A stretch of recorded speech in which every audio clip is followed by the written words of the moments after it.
presiden nggak punya kredibilitas sebagai manusia yang punya jabatan publik. Apa kredibilitas presiden? Nah, jadi secara logis definisi Anda itu cacat di dalam definisi. Kalau saya bilang bangsa tuh Jokowi, Anda akan bilang Anda maki. Orang itu lagi berbaring memaki-maki kalimatnya bangsat, tetapi sebetulnya dia lagi gembira. Bagaimana cari representasinya? Itu hanya bisa dibaca dengan metode dalam ilmu hukum namanya hermeneutics of suspicion. Pernah belajar itu nggak? Meskipun kami ini hanya dalam berkas perkara, hanya ijazah itu fotokopi tapi terlegalisir oleh yang membuat, dalam hal ini kan sekolah. Sebentar, saudara terdakwa bisa tenang tidak? Itu kalau saudara tidak bisa tenang, saya suruh keluar nanti. Kalau hal ini dibiarkan adanya caci maki, apalagi di ruang publik, bagaimana dengan moral anak-anak cucu kita nanti? Moral anak-anak kita lebih bagus dari moral Anda sebagai senior gitu. Dari mana saudara mengatakan bahwa itu moralnya lebih tinggi dari saya? Dari cara dia memprotes. Apakah saya memprotes saudara? Anda bertanya seolah-olah moral mereka itu harus Anda didik. Saya menanyakan. Anda bilang tadi kita senior mesti mendidik anak-anak ini. Dia udah lebih pintar moralnya daripada senior. Secara pribadi saudara percaya nggak dengan informasi yang disampaikan oleh Bambang Tri? Saya ingin informasi itu diuji di wilayah akademis. Nah, saya tanya percaya atau tidak? Indonesia sejak dulu kala tetap dipuja-puja bangsa.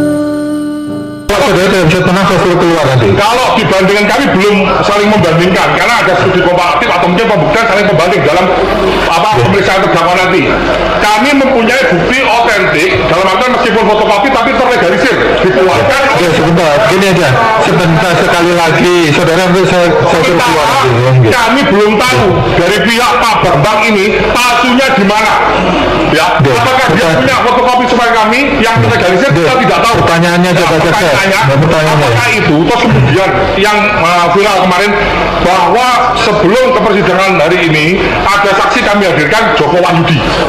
Saudara terdakwa itu dalam konten YouTube-nya bilang tembak kepala saya. Ya kan ijazah SD, SMP, SMA Pak Jokowi itu palsu karena nyuri ijazahnya Pak Joko Wahyudi. Sementara Jokowi kami hadirkan dan ijazahnya tidak hilang. Jadi curi Sebentar. Menyangkut Bambang Tri dan Sugi Nur itu selalu rata-rata dalam podcastnya termasuk yang di Mubahalah yang menjadi pangkal persoalan dalam persidangan kali ini adanya suatu kebencian terhadap Presiden Republik Indonesia. Rocky Gerung menjadi saksi ahli dalam sidang perkara ijazah palsu Presiden Joko Widodo.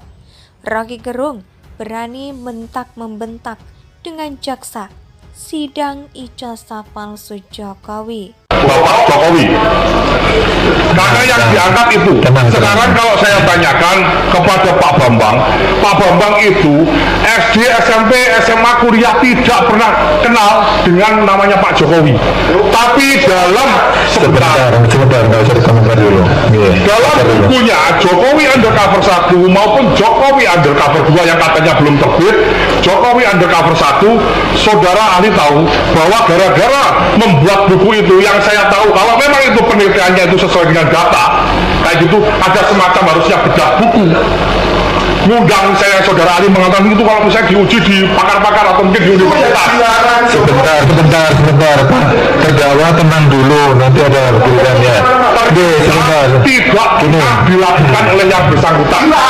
Sebentar. Dihadirkan kepala sekolah dengan data-data yang ada meskipun kami ini hanya dalam berkas perkara hanya ijazah itu fotokopi tapi terlegalisir oleh yang membuat, dalam hal ini kan sekolah. Sebentar, saudara terdakwa bisa tenang tidak? Itu ada cacat dia, karena itu kita bersihkan. Termasuk kecurigaan. Kenapa? Saya juga mencurigai kenapa seseorang yang lulus dari universitas tidak bisa berpikir abstrak. Dia yang disebut konseptual. Mereka saya curigai. Baik, jawab pertanyaan saya tadi. Ketika saya menjelaskan tadi kasus itu tadi, jawaban saudara gimana? Ya, karena memang filsafat kita apa tidak? ya, memang kalau filsafat begini memang jadi karena ini ahli filsafat jawabannya ya filsafat nih. Ya, silakan. Tolong penonton dia, penonton tolong ya tertib ya, penonton tertib ya, saya ingatkan penonton tertib ya. Ini sidang, tolong ya. Silakan dilanjutkan baca saya silakan. Oke. Nah, sekali lagi saudara bisa tenang nggak? Itu kebohongan. Tolong terdakwa tenang ya. Atau itu suatu bentuk kedunguan? Saudara bisa pertanyaan saya tanyakan tadi. Ya, jadi itu pertanyaannya. Apakah itu suatu bentuk kebohongan atau kedunguan? Ya, karena tadi ahli juga mau menyampaikan beberapa kali perkataan ya kan? kedunguan dan kemudian logik. Terus itu kedungu segala macam. Yang disampaikan Pak Jaksa tadi itu fakta selama persidangan. Wahyudi yang dituduh ijazah SMA-nya hilang dicuri oleh Pak Jokowi, tapi dihadirkan. Ijazahnya tidak hilang ijazahnya. Nanti ada giliran saudara terdakwa tenang. Gimana pendapat saudara? Gimana pendapat saudara? Kasus ini dari awal kasus politik.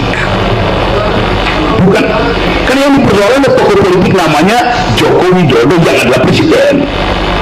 Kalau Joko Widodo yang saya temuin tadi di sekolah 26 ini ada soal ngapain? Justru karena tadi prinsip noblesse oblige, maka seluruh mata itu mesti diarahkan dengan kecurigaan penuh pada Jokowi. Itu dasarnya. Standar berpikirnya begitu. Anda tidak hadapi seorang warga negara terhadap warga negara yang lain, tidak terhadap kedudukan noblesse oblige dari presiden. Artinya kita ingin presiden itu can do no wrong. Tidak boleh salah presiden itu.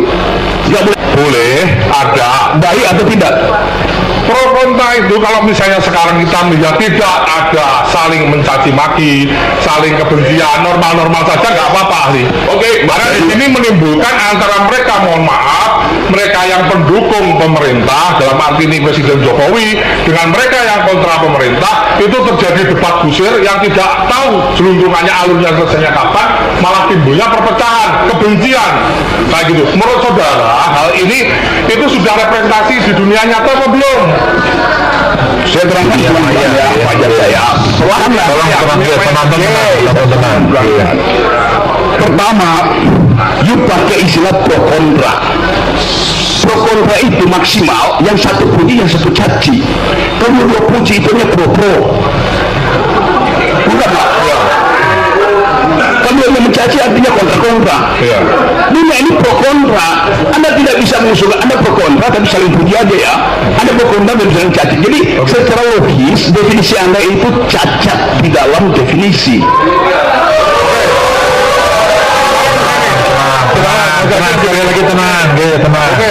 Tenang. Saya pikir pro kontra tadi, saya mengatakan bahwa saya ingin tanyakan kembali lagi dunia.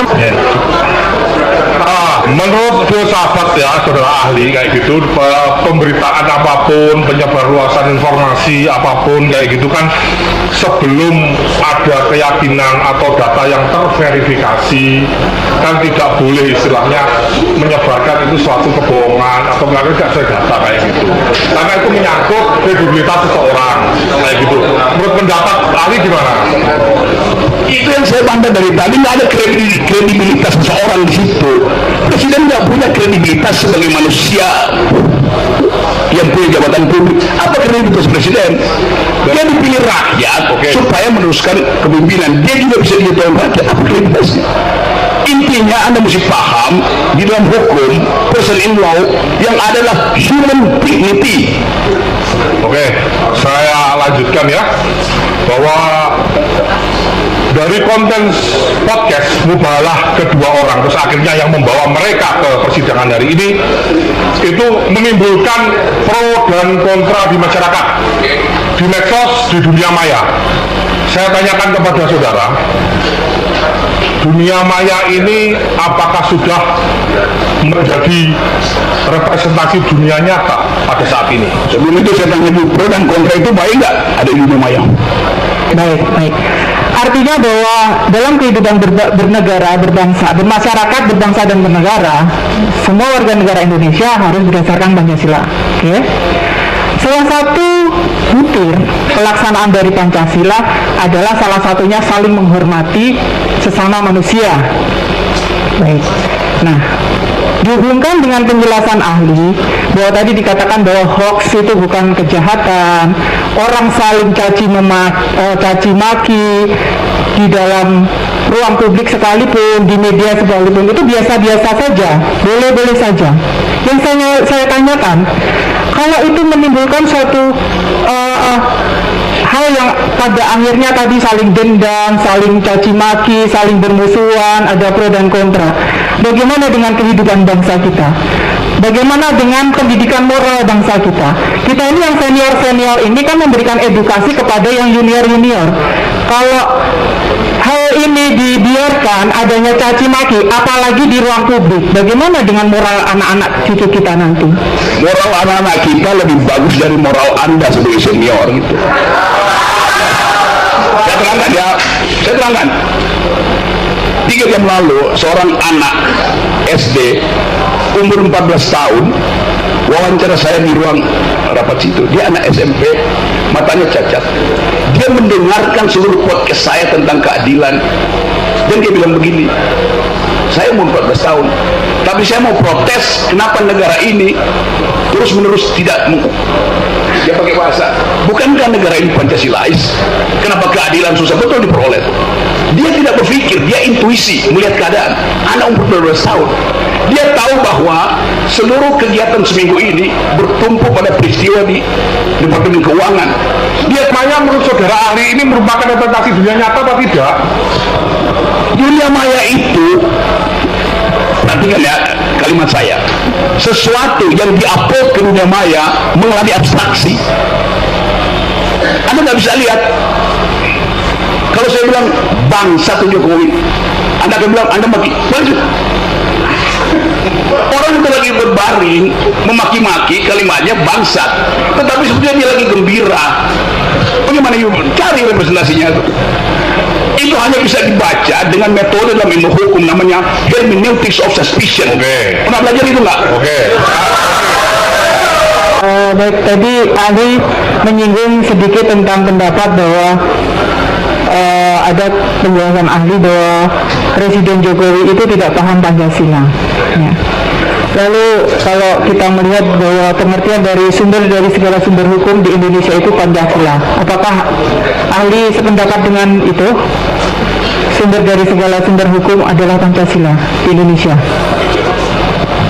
Bukan saya sependapat, faktanya memang begitu. Oke, baik. Tapi saya tidak sependapat kalau saya bikin kajian filosofi bahwa Pancasila itu sumber dari segala sumber hukum. Itu yang menyebabkan kalau saya pakai parameter itu, seluruh peristiwa reasoning kebijakan Jokowi tidak fit and proper dengan sumber segala sumber hukum itu. Baik, enggak, saya hanya menanyakan apakah sumber dari segala sumber hukum di Indonesia adalah Pancasila, itu sudah menjadi pedoman. Ya. Saya hanya bertanya, saudara ahli masih berpendapat bahwa saling mencaci, saling memaki, memancing opini publik yang menimbulkan pro kontra di area publik. Gini ya, konteksnya karena informasi tertutup, hoax timbul. Sudah berkali-kali saya sampaikan ahli. Ya, oke, sekarang soal itu pertanyaan. Saya tanya ahli, saudara ahli, secara pribadi, saudara percaya nggak dengan informasi yang disampaikan Bang Tri? Secara pribadi, saudara percaya nggak dengan informasi yang disampaikan oleh Bambang Tri? Saya ingin informasi itu diuji di wilayah akademis. Nah, saya tanya percaya atau tidak? Tunggu sebentar, tolong. Nggak bisa, saksi atau ahli tidak bisa dipaksa. Monggo, ahli, monggo mau dijawab boleh. Tahu bahwa Pak Jokowi hanya bilang supaya jangan pamer-pamer keuangan, kemewahan. Dia protes. Dia bilang ini bukan soal pameran, ini sistemnya. Anak itu moralnya lebih tinggi dari Anda sebagai senior. Iya. Dari mana saudara mengatakan bahwa itu moralnya lebih tinggi dari saya? Dari cara dia memprotes.